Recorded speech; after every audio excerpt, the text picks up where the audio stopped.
Good evening, everybody, and welcome to our council meeting. We're late March.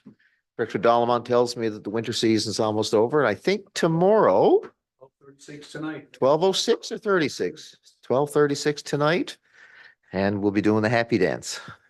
I haven't seen the long-term forecast, but we are getting through the winter. There's nothing outside of the kit, folks. You see before you council an agenda on motion to adopt the agenda. Thank you, Councillor Fry, second by Councillor Lane. All in favor? And those opposed? Thank you much. Motion carried. Let's do the lands acknowledgement first.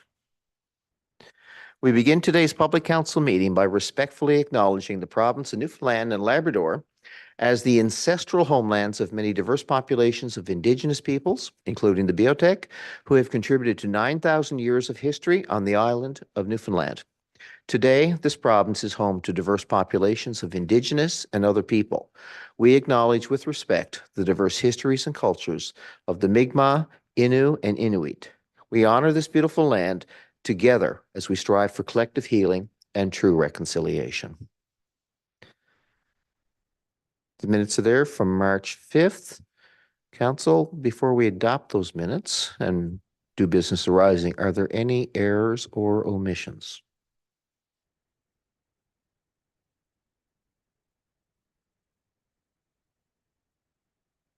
Hearing none, I'm going to call for a motion to adopt those minutes. Thank you, Councillor Locke, second by Councillor Rice. All in favor? And those opposed? And that's carried as well. Any business arising, folks? Oh, please, go ahead. Number 104, Mayor, the life skills slow cooker update. I think tonight, directors are second. Is tonight the second scheduled?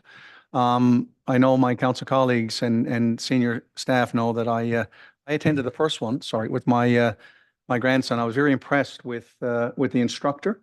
There was 8 people there and a couple of young people, age 8, my grandson and another young girl was there, and I just thought it was great. So if people are interested, we still have 3 remaining, counting tonight. I would encourage them to check our city's website and sign up. I forget the menu for tonight, but I knew that they're doing a whole chicken upcoming.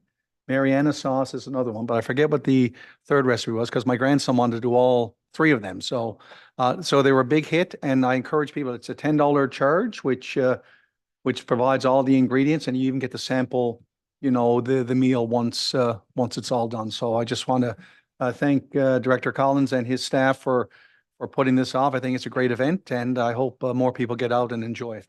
Thank you, Mayor. Thank you much. Anything else, folks, before we carry on? I see no hands up or no acknowledgements otherwise. So, folks, we have a proclamation today.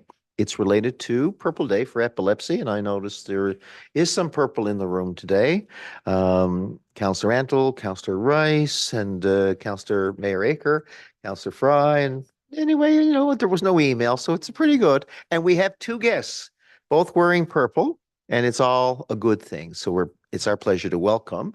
We have Cynthia Callanan, and we have Alicia Legg who are joining us. Can I invite you up here to the front of the chamber?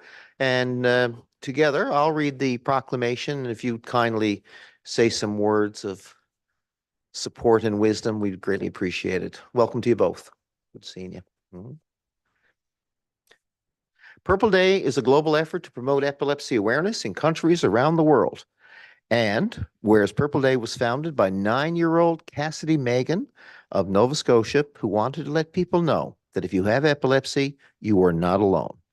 And whereas epilepsy is a chronic neurological disorder which affects each person differently, estimated to affect more than 10,000 people in Newfoundland and Labrador, and over 300,000 people in Canada, and 50 million people worldwide. And whereas 1 in 10 persons will have at least 1 seizure during their lifetime, and whereas the public is often unable to recognize common seizure types and unable to respond with appropriate first aid, and whereas Purple Day will be celebrated on March 26th annually to increase understanding, reduce stigma, and improve the quality of life for people living with epilepsy throughout the country and globally. Therefore, now it be resolved that I, the Mayor of Mount Pearl, on behalf of my colleagues on council, we do hereby proclaim March 26th as Purple Day in an effort to raise awareness and understanding of epilepsy and to support all those who live with seizures each and every day.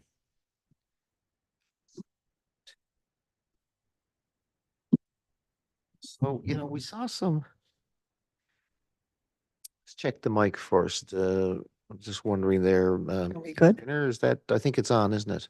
Yep, we're So good. welcome to our chamber and thanks for Thank coming you. to our council meeting. It really means a lot more to our community, or a little bit more, when someone comes and we read a proclamation, but somebody comes to respond to it, because obviously we're community leaders, but you work with this and you support others every single day. Welcome. Yeah, thank you so much. So my name is Alicia Legg, and some of you may have recognized me from being here last year.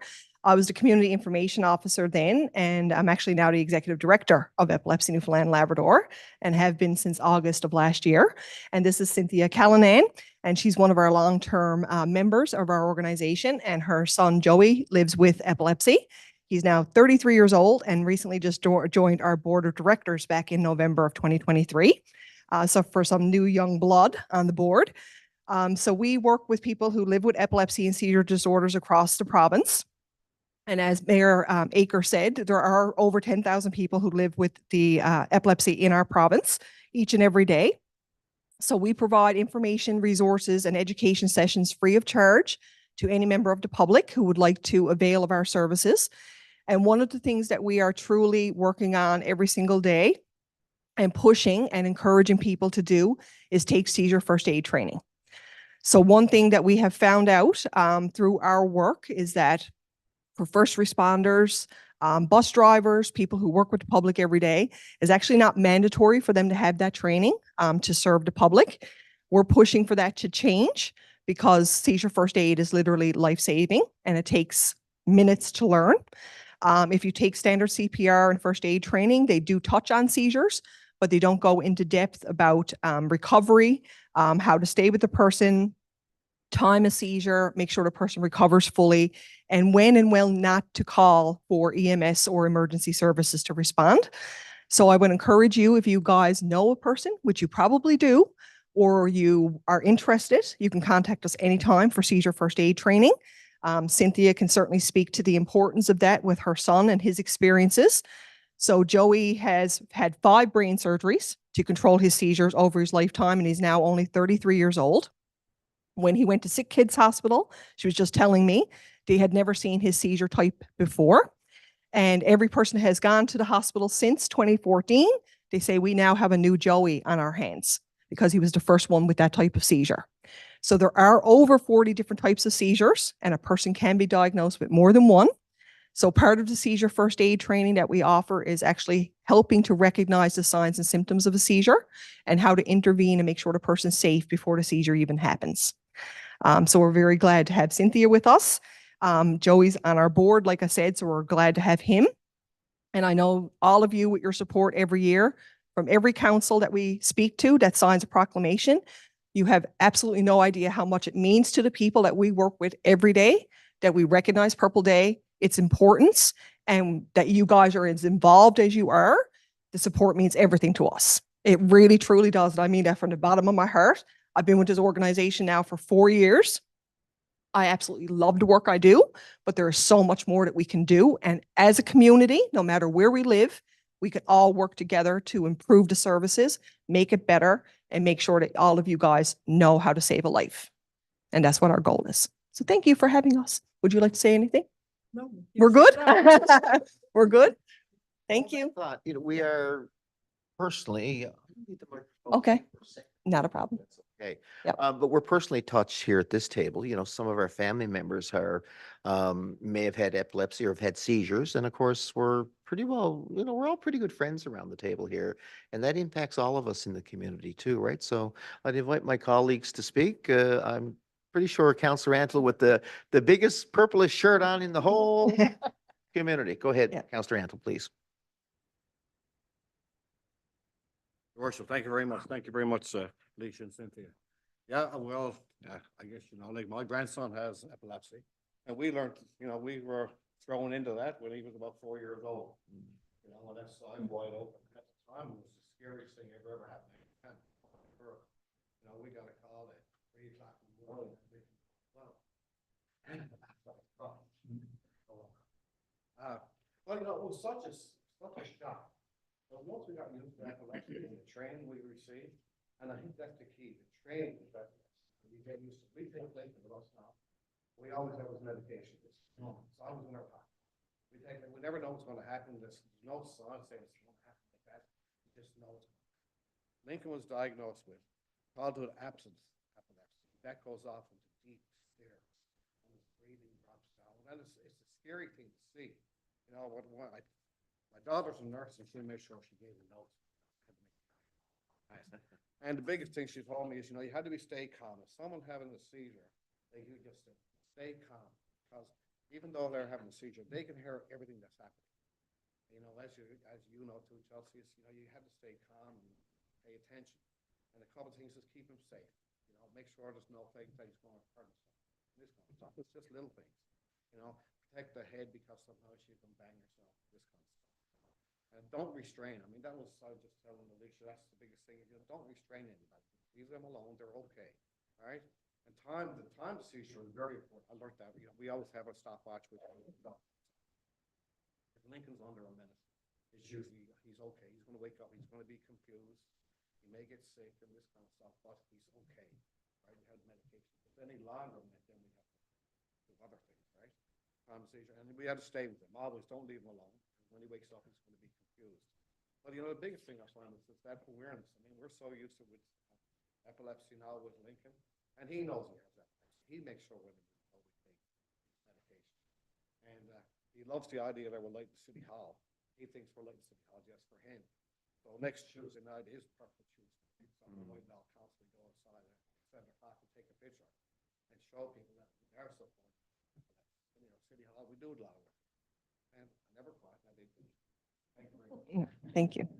From the heart. Well said. Counselor Lane. Yes, first of all, I wanted to thank you guys for being here again this year. I'm a teacher, so I've worked with many students who do have epilepsy. I actually had a question for you guys. Do you offer group sessions for the training? Absolutely. So we will go into any organization, groups, school, daycare, government organization. You call us, you book a date and time, and we will be there. And literally the training takes about an hour to an hour and a half of your time. We do an overview of what epilepsy is, what a seizure is. We go through some of the different types that are quite common, and then we do the seizure first aid part at the end. Well, that is fantastic, because I think for schools, what a great resource to have for like a professional learning day would be to have your organization come in. So I certainly will be passing along that information, because I think as an educator, you don't know what student, or even if you do, you don't know when your student is going to have a seizure, and it's important to be able to respond appropriately. And without any training, I mean, I think many people would be shocked and they wouldn't know what to do in the situation, just like any other emergency situation. So I'll certainly be passing along that information to my administrator. But I think that's fantastic. So thank you guys for coming in, and thank you for all the work that you're doing. Thank you so much. Counselor Locke. I'm going to turn off my microphone. Thank you, Mayor, and thank you for coming in. I'm a retired teacher, and as Councillor Antle was, given the details here, I had a flashback to my first encounter with a student who had a seizure in class. I had done my CPR and first aid training, but it wasn't seizure specific, and I did remain calm, but I always remember there was 1 or 2 students in my class whose siblings had epilepsy, and they knew exactly what to do. They had the training. So they just said, Mr. Locke, you got to clear back and lay him down, and this is the position you put him in, and start the clock, time it, and all that sort of stuff. So it was something I won't forget, because it's scary when I didn't know this student had epilepsy. But yeah, I'll always remember that. But you mentioned that there are some common telltale signs of seizure. Could you share a couple of the more common ones with us now? Yeah, so epilepsy is different for every different person. I will say that outright. So the way it affects one individual is not necessarily how it's going to affect another individual. But common things that you can look for, most importantly, is a change in their awareness factor. So the first thing is, did it become unresponsive? Do they start to wander aimlessly out of nowhere? Are they kind of acting erratically or outside the norm in terms of if are they picking on things on their shirt? Are they fidgeting with their things in their pockets?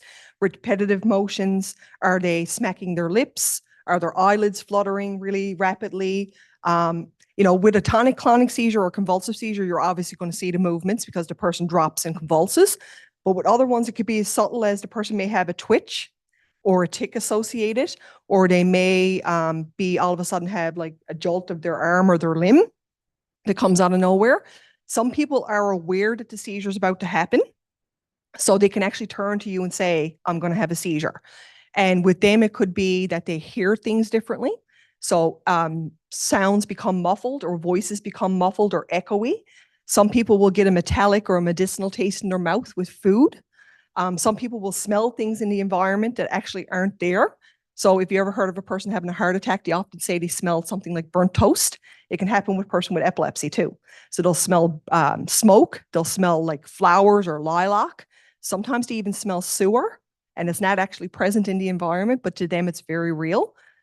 So if a person's lucky enough, and I won't say lucky in a condescending way, but if they can be aware that they're having a seizure, they can alert somebody. But if you're consciously not aware that it's happening and it hits you, the people around you are the ones you're depending on to keep you safe in those circumstances. So that's why it's so important. You're welcome. Councillor Rice. Thank you, Mayor. Thank you, Alicia and Cynthia, for coming in. And I just want to make a comment. You said there's 40 different types of seizures. That's a lot.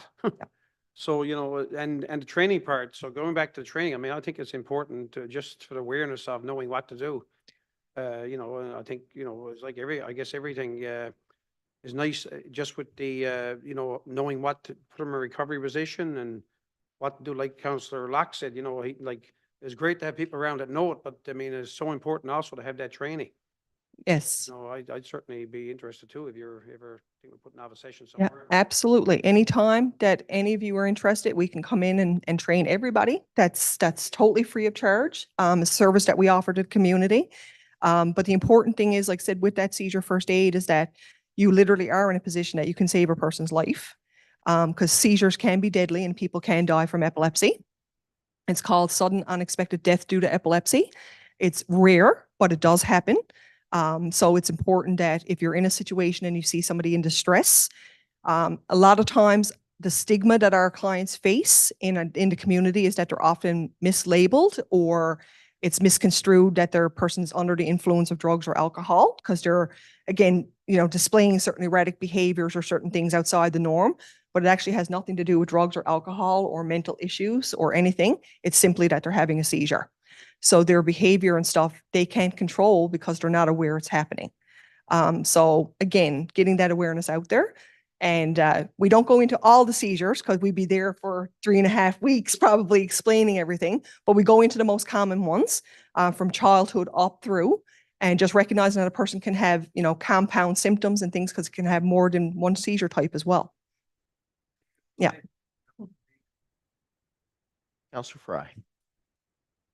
And one thing that stood out to me was that it said that 1 in 10 persons will have at least one seizure during their lifetime. Yes. That's not just epilepsy, is it? No. So a person who has one seizure in their lifetime will not be diagnosed necessarily with epilepsy. So you have to have 2 or more concurrent seizures that are unprovoked to be diagnosed with epilepsy. But anybody in this room, we all have a brain. We can all have a seizure. So it can happen because of illness. It can happen due to stress. It can happen due to cardiac arrest. It can happen due to traumatic brain injury and a host of other things that can cause you to have a seizure. Yes, I have somebody close to me who has a brain tumor, and I'm familiar with seizures. Yeah. As Councillor Rice was saying, this is something that, I mean, I've done first aid, medical first aid, and I've done mental first aid, but I didn't realize that there was a specific training for seizures.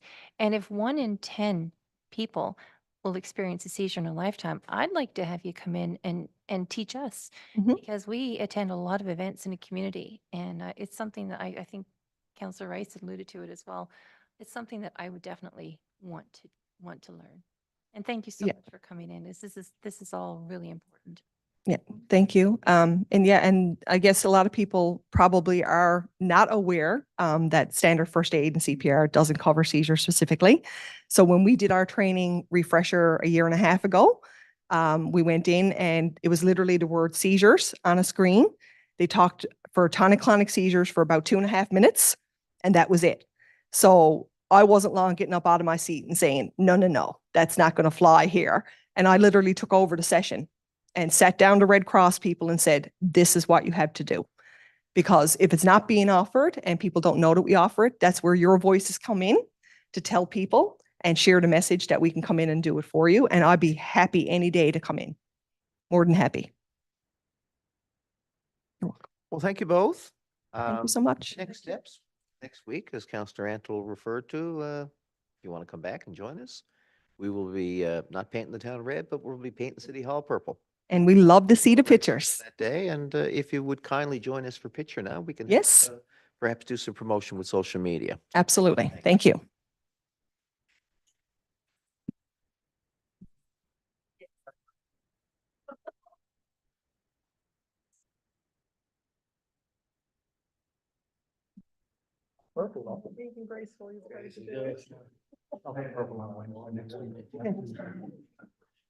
Nice shirt, buddy. Oh, yeah, like that? You wanna go? Yeah, run there.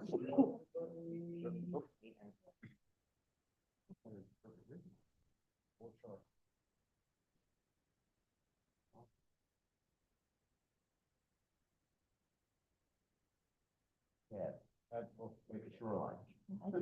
I ended up on the front page last year. Yeah. Did you make a move? Wait a minute. As many as you can. Yes, for sure. Good to see you and welcome. Thank you for coming in. Good to see you again. Oh, Yes. I'll be in the training. Well, that's a good idea. But Oh, yeah. I'll get the training. We'll do it. Thank you. Nice to meet you. Yeah. Okay, all the best. Thank you so much. Take care. Thank you. Bye. Have a good evening.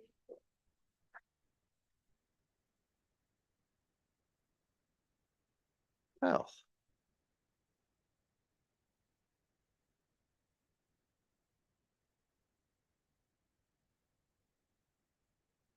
Okay, welcome back and thanks for our visitors here today. We're going to move on in the agenda. Next item is the Corporate Services and Public Works Committee report, starting is Councillor Lane.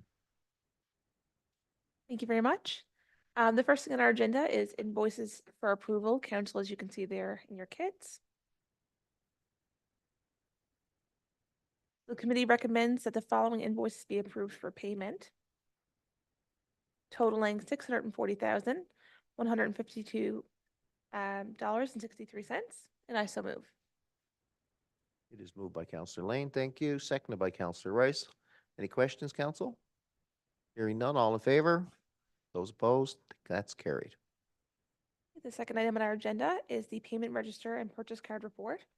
So for the information of council, the following payment register for February 29th to March 13th, 2024 totaled $1,604,969.04.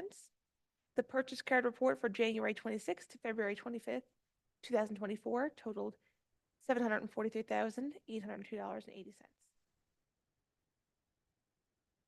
It is for information and any Q&A. Hearing none, back to Councillor Lane, I think. I'm going to pass it over to my colleague, Councillor Rice now. Thank you. Thank you, Councillor Lane. So number 3 we have is our is a request to travel to Urban Municipalities Committee, UMC meeting. Mayor Aker will be traveling to Pasadena, NL, from April the 5th to the 6th. So recommendation from the Committee of the Whole at the meeting of March the 5th, 2024 is recommended at the request by Mayor Dave Aker to attend the UMC meeting in Pasadena from April the 6th. April the 5th to the 6th, 2024 be approved, and I so move. It is moved by Councillor Rice and seconded by Councillor Lane. All in favor? Opposed? Carried. microphone back on. So next one is for information purposes. Our Public Works Status Report. The following status report provided for information. Under our roads division, our winter shift continues for the 2023-2024 season. The primary focus is on snow clearing and ice control as work continues with snow removal from city streets, sidewalks, cul-de-sacs, cleaning out fire hydrants and islands and etc. You know, we had a lot of snow in less than a month in February, March, so they're continuing to truck away snow from those areas. As of March the 13th, 2024, all outdoor rinks are closed. The city's website can be checked for further information on all rinks and the daily status updates on which rinks are open or closed. Under the Parks Division, the trail grooming is ongoing as the weather conditions allow. Under our fleet service, our service and our maintenance are ongoing. All snow clearing equipment is ready for 2023-2024 winter season as required. Continuous inspections and preventative maintenance has been ongoing, I guess, on their equipment. It's been pretty, I'm sure it's been a pretty rough month on our equipment with all the amount of snow that we had. And under our UTM, our general calls will be under our plug sewers, our service locates, new water and sewer service inspections, our camera inspections, and our troubleshooting. And water and sewer repairs is ongoing. Lift station inspections and maintenance as well. Under our water levels at Bay Bulls Big Pond as of March the 11th, 2024, it's at around 36.5 feet, so it's pretty consistent with last year. I think last year was a little bit higher, but the trends are going up. And that's it for our report, Your Worship. Any questions, council? As Councillor Rice signs off, hearing none. Okay, moving on to the next committee report, Recreation, Community Safety, Councillor Locke. Thank you, Mayor. I'll take the first 4 items for our committee report and then turn it over to my co-chair, Councillor Fry. The first has to do with our focus on youth awards. We celebrate our youth tremendously here in the city of Mount Pearl, and for the information of our public, nominations are now being accepted for Focus on Youth Awards. So we encourage people to spend some time to think about all the wonderful youth in our community and to make some time to nominate them for one of the various awards for their contributions and accomplishments. And for more information, you can certainly reach out and contact our city's community events coordinator. Our second item has to do with our synchro swimming. The Mount Pearl Artistic Swimming, aka Synchro, is hosting the provincials on March 22nd, 23rd, and 24th at our Summit Pool. The schedule, varies. There's different times during Friday, Saturday, and Sunday, and it's going to involve some cancellations to our regular city programming and our recreational swims. These cancellations are going to be posted on our website and also will be shared via social media. So we encourage people to check on the website for the times that may be impacted and the programming that may be impacted. Our third item has to do with all good things come to an end. Our skating season is coming to an end, our winter-spring public skating session. The following dates will be the last dates for the season. Monday, the general evening skate will conclude on March 25th, which is Monday. Noon and parent and tot skates will conclude on Thursday, March 28th. And our family skate, the final session will be Sunday, March the 30th. The regular skating schedule will resume again in September 2024, and that too will be posted on our city website. The fourth item for our committee and my final item is the swimming lessons registration for the spring session. The registration dates, April 7th to June 8th, are scheduled for Monday, March the 25th at 5 p.m. And that'll be for Mount Pearl residents initially. And on Wednesday, March 27th at 5 p.m., non-residents can sign up for our spring swimming lessons. And these registrations, as a note, will take place online only. And that's it for my section, Mayor. I'll now turn it over to my colleague, Councillor Fry. Thank you.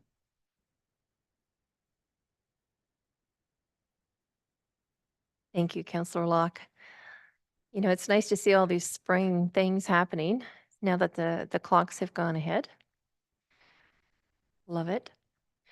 Okay, so we have our spring fitness program registration, And the registration dates for our spring programs, the general fitness, and for the seniors independence fitness classes will begin on March the 26th for residents and March the 28th for non-residents. And all information is posted on our city's website.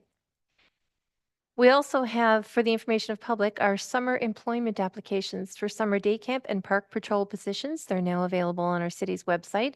It's a great opportunity for anybody looking for a summer job.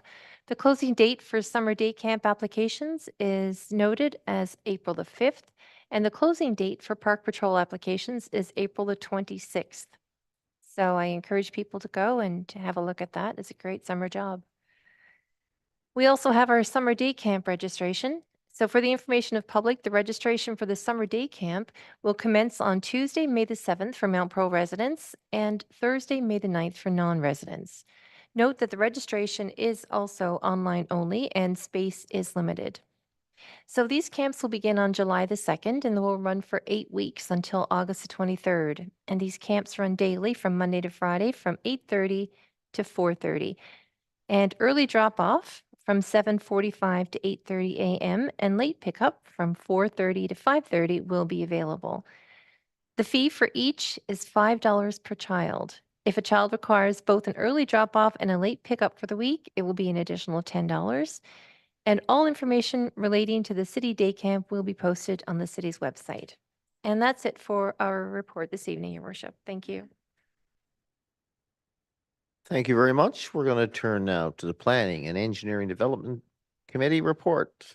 That will be the Engineering and Planning Committee report, and it is Councillor Antle. Thank you. Thank you, Your Worship. I'll take the first half and then I'll pass them on to my colleague, Councillor Rice. Number 1 has to do with number 2 Stapleton Road, and it's a contractor change order number 3, and it's a corrected motion, Your Worship. Public Council Minute number 24-02-01 from February the 20th, 24 contained a typographical error in the amount of the change order number 3.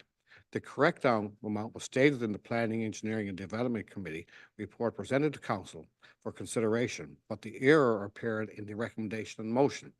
The typographical error stated that the amount as $21,318 HST included. The correct amount is $23,138 HST included. So resolve that approval be given for change order number 3, phase 2 environment site assessment in the amount of $23,138 HST able to pension, and I so move. Second. It is moved by Councillor Antle, second by Councillor Rice. Just a bit of housekeeping, folks. I'll call the motion. All in favor? Those opposed? And that's carried. Thanks. Worship, and the second one is with regarding to the building and occupancy permit listing for February the 12th to the 23rd. For residential, there's 1 there. And for commercial, for the same time frame, there's 1 there for a total of $32,350, and I so move. Second. Councillor Antle, second by Councillor Rice. You've moved the building, construction, commercial, and residential. Did you also move the occupancy permits? I'm looking at my copy. You're right. Okay, all in favor? Those opposed? Carried. Back to you. And last one for me is with the development permit listing for February the 12th to the 23rd. There's 2 there in your kit, and I so move. Second. Thank you. Moved by Councillor Antle, second by Councillor Rice. All in favor? Those opposed? Carried. Thank you, Councillor Antle. Our next one is our for information purposes only. It's our capital project update. And this is a busy season now for our planning and our engineers because we're trying to get a lot of tenders out for this 2024 construction season. So the following has been issued or will be issued for the 2024 construction season. Tenders for asphalt crack sealing, March 2024. Standing offer for material testing and inspection services scheduled for March 2024. Tender for asphalt and our concrete repairs scheduled for March 2024. Request for proposal for engineering services for design of Holden Street upgrading into March 2024. Request for proposals for engineering services for design of Jackman Drive upgrading and public consultant. Consultation, will be April of 2024. And our tender for Wyatt Boulevard sewage The lift station upgrades will be fall of 2024. And our construction season will resume or start on the following projects in the spring of 2024. Farrell Drive, which will be Nash Crescent to Holden Street, Birch Avenue and Spruce Avenue, and Carroll Drive. And that's it for our report, Your Worship. Thank you. Microphones. Here we go. Okay, thank you very much, everybody. Great meeting so far. The roundtable will begin with Councillor. Oh, my Worship. apologies. If I may, I just wanted to ask Yeah. a question regarding the construction for the spring projects. I know it says here that it's going to commence in spring of 2024. I'm just wondering if we could get a better idea as to when in spring. Is it weather dependent, I'm assuming? Because a lot of times these projects are really disruptive to residents, and I just want to make sure that residents have enough notice and that they're aware that this is going to take place. Yeah, let's talk the timeline.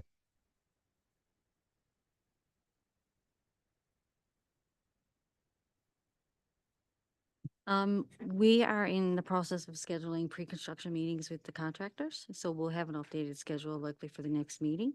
But spring, it is weather dependent. Likely it's April, May, depending on the scope of work. So we're going to prepare a communications, like a bulletin, to give to residents, so they are updated on when things are going to start and what the scope of work is.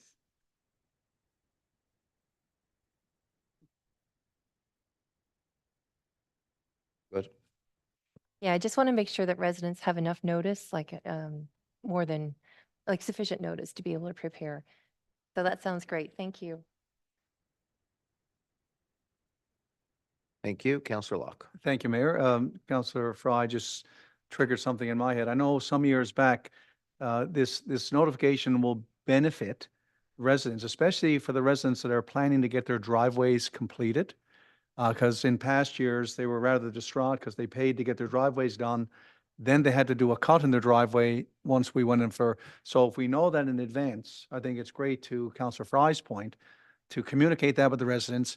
And I think we did plan to do it, but I'm not sure when people come down for a permit to get their driveway done, if their street is on that list, then they can at least be notified, so they may time their driveway replacement accordingly. So I think that's a great point by Councillor Fry. Thank you, Mayor.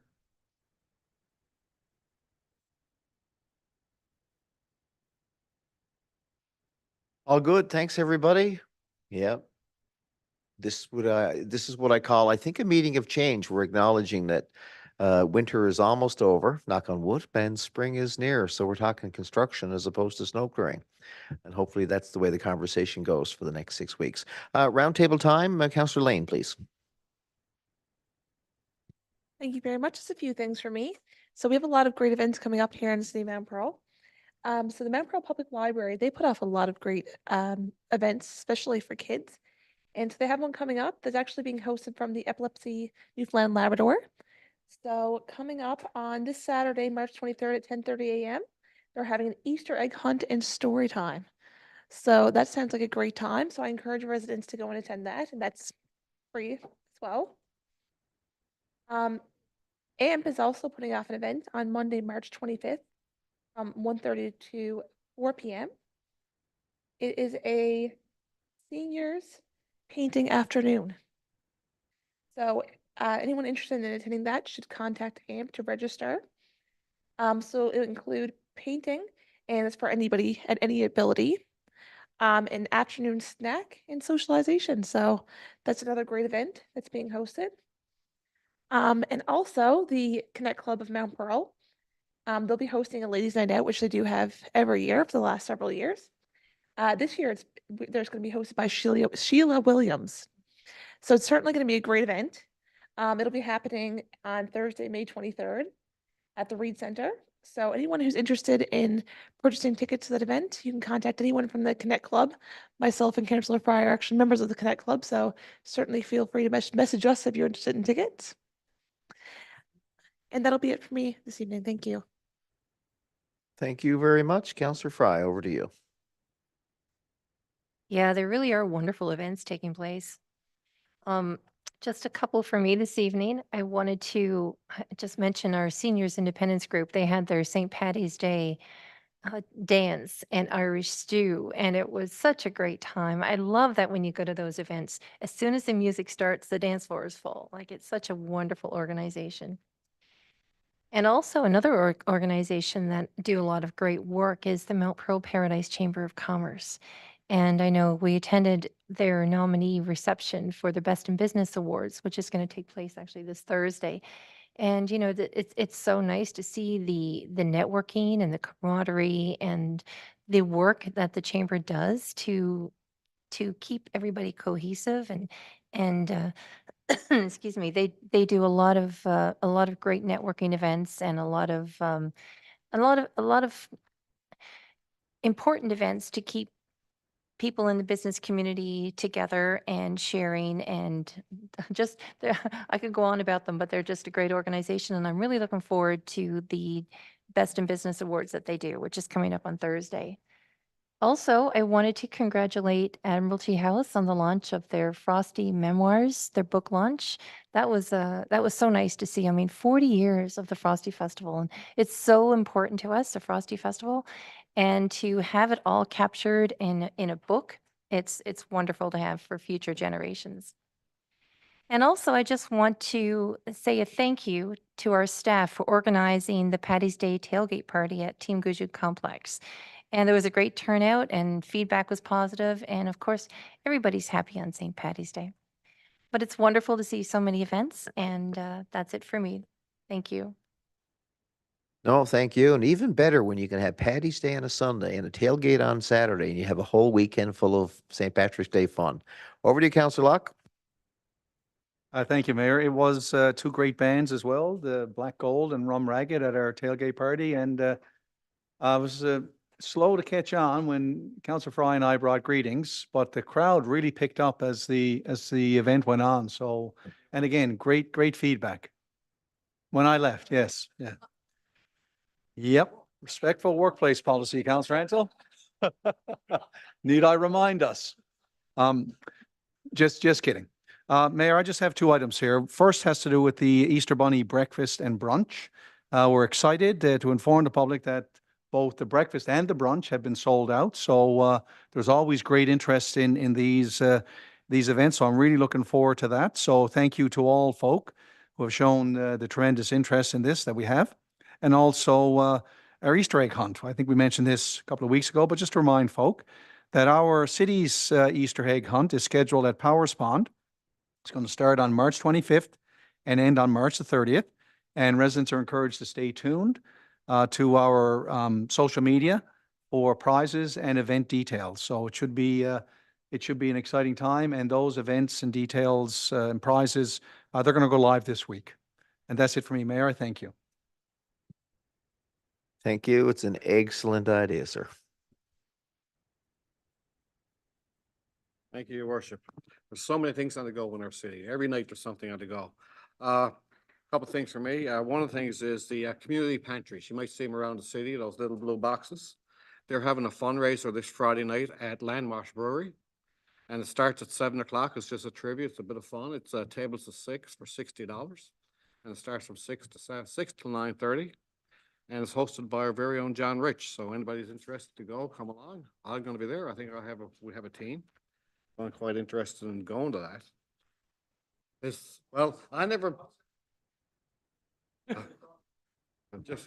Just for the benefit. Yeah, just for the benefit of the residents don't know that we had a team in the last Trivia Pursuit and we came in last place, but I wasn't there. So let's see what happens this time. I was talking to a resident a few days ago, and I told him I'd bring it up and I'd give him support. I think we all would bring it up, and that's with Saltwire Communications, I'm sorry, and that's the Evening Telegram. And one of the things the residents told me about, this is the Evening Telegram. It's 150 years old, and we're in danger of losing our telegram. And I asked him, like, how can we help? What can we do? Because we need journalists, and we need people. We need journalists. We need local reporters. And he said, it's quite simple. As a resident, he said, most people don't read the paper anymore because we don't get the paper. He said, just go get a digital subscription. It's less than $2 a month. less than $2 a month, and we can get the paper, we might save the Telegram. You know, we need local reporters, and I just looked, I get it every day and I read the paper, but I just noticed today, the Evening Telegram are up for winning an award for the, this is called the National Newspaper Award, and it's regarding the HMP living conditions.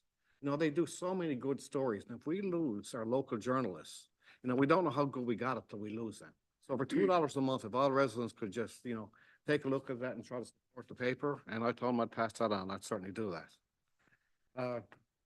And the last thing for me is I attended a funeral on Sunday for Millie Loader. I think most of us must know Millie. Millie lives there on Park Avenue. Her and her husband Clarence lived down there all their lives. Clarence is not doing well now. He's in a senior complex. But Millie died on Sunday, it was suddenly, right? And our deepest condolences to her family, to Jeff, Paul, and Christine. And I'm certainly sure Millie will be missed, and she's another member of our seniors independence group. She was there quite often. In the past couple of weeks, we're after losing many seniors at our seniors independence group. And that's it for me, Your Worship. Thank you very much. Thank you, Councillor Rice. Thank you, Worship. As I listen to all the council speaking on all different events, we do attend a lot of events around the city in the run of a couple of weeks from public to public. So it's we do get around, and there's so many good events happening around the city and between community groups, Mount Pearl Chamber of Commerce, and the list goes on. The Cedars Independent Group, and you know, we certainly support all those groups, and that's why we attend all these events. Just a couple of things for me. The Mount Pearl Lions Club are having a dessert and silent action night in support of the 284 Marconi Sea Cadets on April the 8th at Park Place. The cost is $10 per ticket. You can buy a ticket on the door. I know Bonnie Kenny is selling tickets as well there, so you can get a hold to her, I guess, on Messenger, and she had a couple of posts up on Facebook. I'm planning on attending that event. I think it'd be great to support them, and a great cause for that, or I guess support for the Marconi Sea Cadets. The other one I wanted to mention too, I had a couple ones written down, but a couple other councillors already mentioned it. But the Memories of Frosty Festival, March 14th, we attended that one at Ross King Library.